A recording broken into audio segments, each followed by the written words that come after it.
Mind ఏం బాగోకపోతే చేయాల్సినటువంటి పని ఏదుందా దారి రిలాక్స్ కోసమని ఎత్తుకోవడం మాత్రం కాదు. నువ్వు ఉన్నటువంటి స్థలములోనైనా లేకపోతే పక్కకు వచ్చైనా నీ ఇంట్లోనైనా నీ ఇల్లు మందిరానికి కొంచెం సమీపంగా ఉంటేనైనా అక్కడికి వెళ్ళిపోయి వెంటనే ప్రభువా ఏదో తేడా జరగబోతుంది నా జీవితంలో, ఎక్కడో పడబోతున్నాను అయ్యా, కొంచెం నన్ను బయటికి లాగి ఆలోచనలో నుండి. స్తోత్రం కలుగును గాక. ఎందుకంటే నీ ఆలోచనలో నుండి నిన్ను దేవుడు తప్ప బయటికి లాగలేరు ఎవరు. ఆ పరిస్థితుల్లో నుండి ఆయన తప్ప నిన్ను గట్టెక్కించలేరు ఎవరు కూడా. అది ఏ సిచ్యువేషన్ అయినా ఏ పరిస్థితి అయినా కానీ నీకున్న ఒకే ఒక్క సొల్యూషన్ నీ మోకాళ్ళ ప్రార్థన మాత్రమే. స్తోత్రం కలుగును గాక. ఎందుకంటే ఈ ప్రార్థనతో ఏదైనా జయించవచ్చు. అదే నాకు ప్రార్థన చేయడం రాదు, ప్రార్థన చేయడం రాకపోయినా మోకాళ్ళు వేయడం కూడా రాదు. మోకాళ్ళు లేకపోతే భాష పట్టేసుకుని కూర్చో. మరి కూర్చున్న తర్వాత ఏం చేయాలి?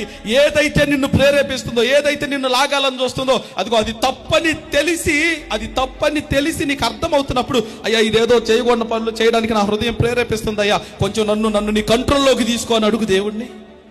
ఆమేన్. నేను అడుగుతున్నాను, తీసుకోడా? చెప్పరేందమ్మా, ఆయన కంట్రోల్లో నీకు తీసుకోడా ఆయన? అలాంటి టైంలో అపవాది ఏమైనా పోనీలే దేవుని కంట్రోల్ అడుగుతుంది కదా అని చెప్పేసి ఊరికినే ఉంటాడా? వాడు నీ మీద భయంకరమైన యుద్ధమే చేస్తాడు. ఎందుకంటే ఒక్కసారి నిన్ను నీ ఆలోచనల ప్రకారం నిన్ను తప్పుదోవ పట్టిస్తే వాడు అడగకుండానే జీవిత కాలం అంతా నువ్వు ఆ తప్పులో వెళ్తావు. ఎందుకు లోకరాజ్యాలన్నీ నాయ అన్నాడు సైతాను. ఈ లోకరాజ్యాలు సైతాన్ని ఎలా అయినాయి? ప్రారంభంలో యథార్థవంతులుగానే మనుషులందరినీ సృష్టించాడే దేవుడు. తరువాత వ్రాయబడిన మాట ఇలా ఉంటుంది కదా, వారు కొన్ని వివిధమైన తంత్రములను కల్పించుకొని కొన్ని తంత్రాలకి ఎడిక్ట్ అయిపోయి, కొన్ని ఆలోచనలకు ఎడిక్ట్ అయిపోయి, స్తోత్రం కలుగును గాక, ఆ మెత్తి మీదకి వెళ్ళి అటు ఇటు తిరుగుతున్నటువంటి దావీదు గారు ఏముందలే ముందు యుద్ధం జరుగుతుంది బయట, కాస్త నేను టెన్షన్ ఫ్రీ అవుతాను. టెన్షన్ ఫ్రీ అవడానికి మార్గం ప్రార్థన. నోట్ చేసుకోండి, ప్రార్థనే.